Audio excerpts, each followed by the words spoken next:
Hello दोस्तों, welcome to guide with यश के YouTube channel.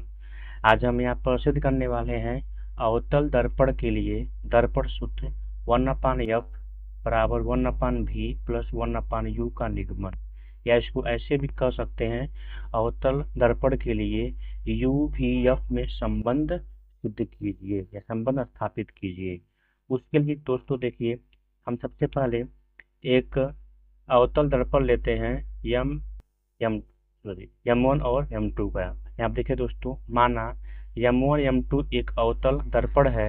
इसका ध्रुव P व वक्रता केंद्र C है। ध्रुव P है, वक्रता केंद्र क्या है? C है। इस पर हम O डैश का एक वस्तु लेते हैं, जिससे दो प्रकाश किरण हम लेकर चल रहे हैं। एक प्रकाश किरण है O डैश A है, जो ऐसे आ रही है, तो इस अवतल दर्पण से परावर्तित होकर या यप से होकर गुजर जा रही है। और एक प्रकाश किरण हम वक्रता केंद्र से लेकर गुजार रहे हैं, जो अपने ही मार्ग में गो टू पेविलियन हो जाती है। इस प्रकार से जहाँ मिल रहा है वहाँ आप देखेंगे एक प्रतिबिंब आई डैश का निर्माण हो रहा है। और यहाँ से एक चीज हम और किए हैं, ए से एक लंब डाले हैं मुख्य अक्ष पर, एक लंब डाले हैं AN। तो AN क्या है? मुख्य अक्ष पर लंब है। अब देखिए दोस्तों, अब ध्यान से देखिए, ओ डैश सी, त्रिभुज ओ डैश सी, यह वाला त्रिभुज ओ डैश सी, यह त्रिभुज आपका, और त्रिभुज आई डैश सी, त्रिभुज आई डैश सी, यानी कि आई डैश सी, कुल मिला के यह त्रिभुज और यह त्रिभुज, इन दोनों में देखिए दोस्तों, देखेंगे यह वाला कोण जो है इस कोण के क्या होगा? बराबर होगा और समकोण होगा। देखिए वही किए हैं, कोण कोण COO डैश COO डैश और कोण CII डैश पर कितना कर दिए हैं? 90 डिग्री प्रत्येक समकोण होगा। और कोण, अब देखिए ये वाला दोस्तों, यह वाला कोण और यह वाला कोण दोनों आपस में क्या होगा? बराबर होगा। क्यों? शीर्षाभिमुख कोण से आपस में क्या होंगे? ये बराबर होंगे। तो वही लिख दिए यहाँ पर, कोण OCO डैश, कोण OCO डैश और कोण ICI डैश, यहाँ लिख दिए हैं, क्या होगा? बराबर होगा। क्यों? शीर्षाभिमुख कोण से। अब देखिए दोस्तों, किसी भी त्रिभुज में यदि दो कोण आपस में बराबर हैं तो वह त्रिभुज समरूप होता है। ठीक है दोस्तों, तो इसीलिए हम कर दिए हैं त्रिभुज O डैश C सर्वांगसम है, सॉरी समरूप है त्रिभुज आई डैश C से। क्यों होता है? कोण कोण समरूपता। ये दोनों क्या होंगे? आपस में समरूप होंगे। ये दोनों त्रिभुज अपन क्या होंगे? समरूप होंगे। अगर दो त्रिभुज आपस में समरूप होते हैं तो उसके संगत भागों का अनुपात भी आपस में बराबर होता है। तो इसलिए संगत, इसका संगत कौन होगा? यह वाला होगा। और इसका संगत कौन होगा? यह वाला होगा। तो देखेंगे O dash upon I dash यह बराबर होगा OC अपान IC के। देखिए यहाँ पर वही किए हैं, O dash upon I dash बराबर होगा OC अपान IC का। समीकरण नंबर 1 मान लिए हैं। क्योंकि दो त्रिभुज जब सर्वांगसम होते हैं तो उसके जो संगत भाग होते हैं, संगत भागों का अनुपात आपस में बराबर होता है। अब देखिए ठीक उसी प्रकार दोस्तों, अब दो त्रिभुज में, अब देखिए इन दोनों, इसको और इसको ध्यान से देखिए दोस्तों, आई डैश एफ में, तो आई डैश एफ में और AN में, ANF में, इन दोनों में देखिएगा दोस्तों, तो इसे देखेंगे यह वाला कोण और यह वाला कोण आपस में क्या होगा? 90 डिग्री से 90 डिग्री होगा और आपस में क्या हो जाएगा? बराबर हो जाएगा। उसी प्रकार से देखिएगा दोस्तों, यह दोनों कोण भी आपस में क्या होगा? बराबर होगा। क्यों? शीर्षाभिमुख कोण से आपस में बराबर हो गए। अब इस त्रिभुज में भी दो कोण जब आपस में बराबर हो गए तो ये भी क्या होगा? समरूप होगा। इस तरह से हम देखते हैं, और दो त्रिभुज जब समरूप होता है तो उसके संगत भागों का अनुपात आपस में बराबर होता है। तो संगत भाग का अनुपात AN upon I dash, AN upon I dash या बराबर होगा FN अपान IF के, या फिर FI के, FN अपान FI के। समीकरण नंबर इसको मान लिए हैं 2। अब देखिए दोस्तों, यहाँ ध्यान देखिएगा, O डैश A वह मुख्य अक्ष समांतर रेखा है। देखिए O डैश यह वाला रेखा, ये क्या है? और यह मुख्य अक्ष आपस में क्या होंगे, समांतर होंगे। और समांतर होंगे तो समांतर रेखाओं की जो बीच की दूरी होती है वह समान होती है। इसलिए देखते हैं ओ ओ डैश बराबर होगा ए एन के। क्यों? क्योंकि समांतर रेखाएं हैं। वही किए हैं दोस्तों, देखिए यहाँ पर ओ ओ डैश वो मुख्य अक्ष समांतर रेखाएं हैं, तो इसीलिए ए एन जो होगा बराबर हो जाएगा ओ ओ डैश के, क्योंकि समांतर रेखाओं के बीच की दूरी क्या होती है, समान होती है। इस तरह से देखिए दोस्तों, अब ध्यान से अब आते हैं समीकरण 2 से। क्या हम ए एन के जगह पर ओ ओ डैश लिख सकते हैं? बिल्कुल लिख सकते हैं। तो इसलिए ए एन के जगह पे हमने लिख दिया क्या, ओ डैश। बन गया O dash I I dash. यहाँ पर कर दिए ओ ओ डैश, तो आई आई डैश रहेगा, सेम ऐसा रहेगा। एफ एन का एफ एन ही रहेगा, एफ आई का एफ आई रहेगा। समीकरण मान लिए हैं इसको 3। अब देखिएगा दोस्तों ध्यान से,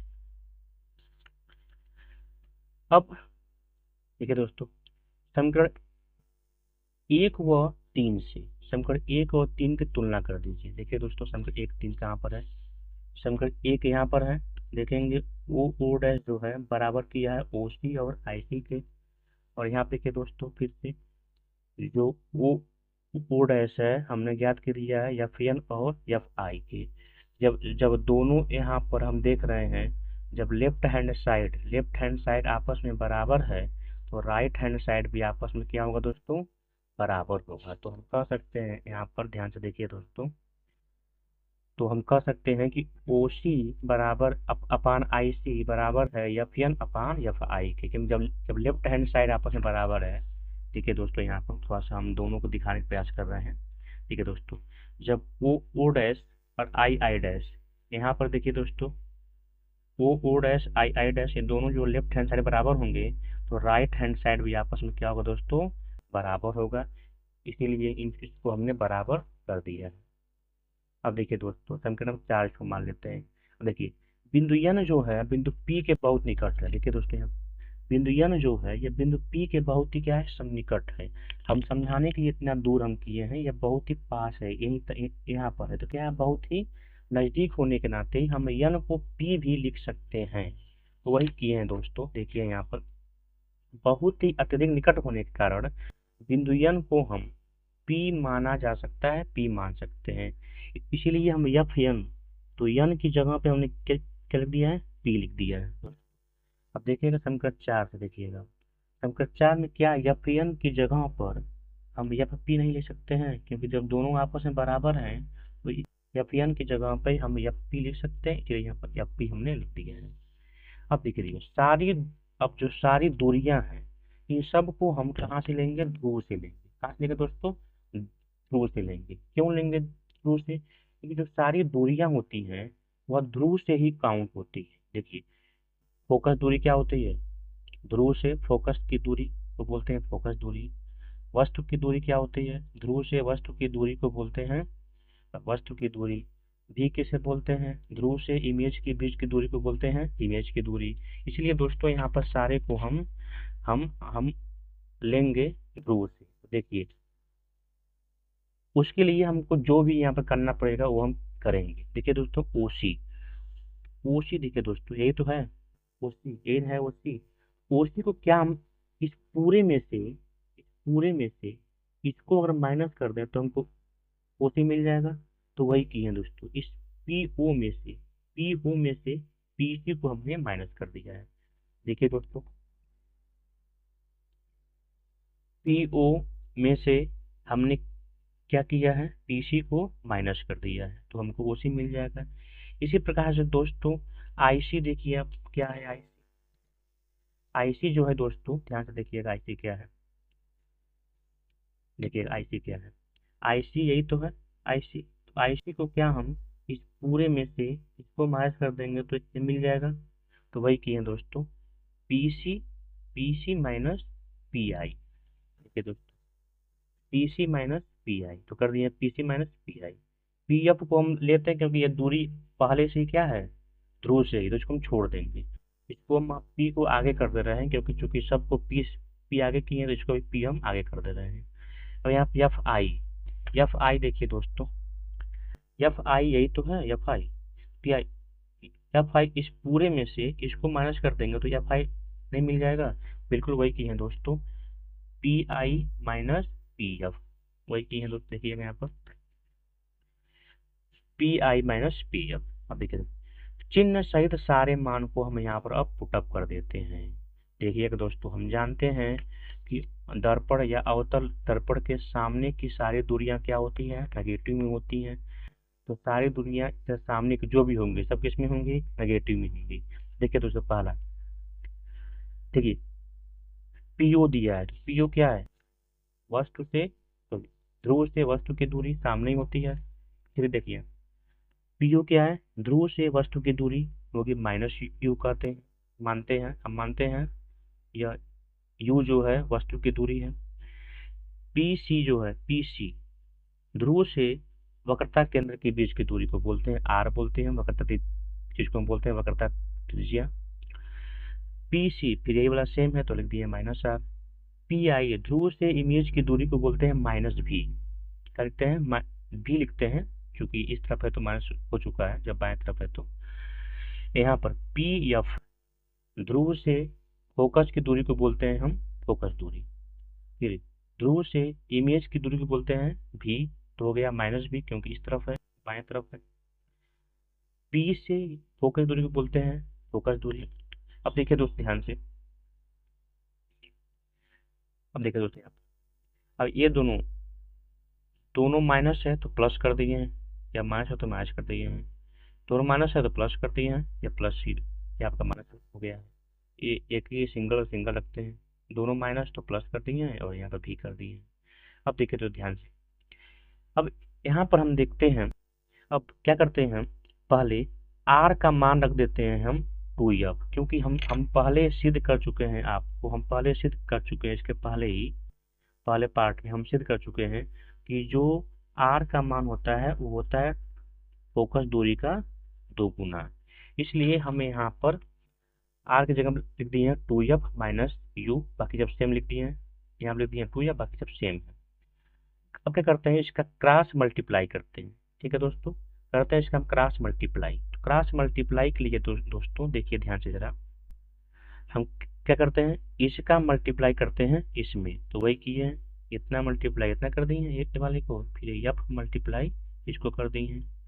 अब इसका मल्टीप्लाई करेंगे, देखिए 2f हो जाएगा आपका एफ स्क्वायर, फिर 2f और यहाँ भी है तो बन जाएगा -2 vf, फिर यहाँ पर minus U F minus minus plus you भी, यहाँ पर माइनस एफ यू या फिर वी एफ भी कर सकते हैं, माइनस माइनस प्लस और 2f स्क्वायर। अब देखिए बराबर ये दोनों तरफ सेम चीज है तो इन दोनों को निपटा देते हैं। जाओ भाई तेल देना अपना। अब बचेगा यहाँ पर माइनस यू एफ यहाँ कर दिए हैं, यू भी यहाँ कर दिए हैं, और इस भाई साहब को उठा के ले गए हैं इस तरफ, यहाँ कर दिए हैं 2vf यहाँ पर। अब इसको हम थोड़ा सही कर दिए हैं, भी को आगे कर दिए हैं यहाँ पर भी और एफ। अब देखिए दोस्तों यहाँ पर यू एफ और प्लस यू भी सेम रहेगा, और इन दोनों को हमने माइनस कर दिया तो बन गया है वी एफ, क्योंकि दो में से एक जाएगा, एक बचेगा वी एफ। अब देखिए दोस्तों, अब इसके बाद से अब दोनों पक्षों में क्या किए हैं दोस्तों, दोनों पक्षों में हम यू भी एफ का भाग दे दिए हैं।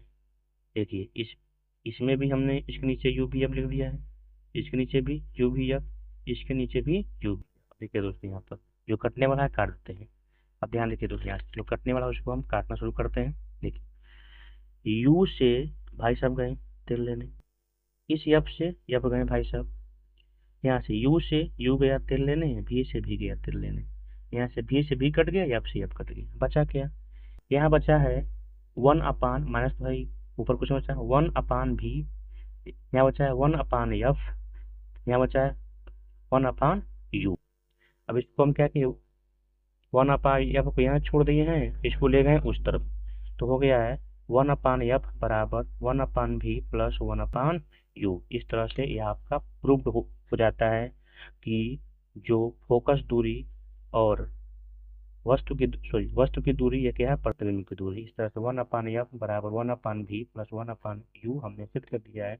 जो क्वेश्चन का आपका रिक्वायरमेंट था 1 अपान एफ बराबर 1 अपान भी प्लस 1 अपान यू। ठीक है, इसी को बोलते हैं हम यू भी एफ में संबंध। थैंक यू दोस्तों, अगर आपको वीडियो पसंद आया तो इसको लाइक एंड सब्सक्राइब कर दीजिए, और अगर नहीं पसंद है तो इसको डिसलाइक कर सकते हैं, आपकी इच्छा है। थैंक यू दोस्तों।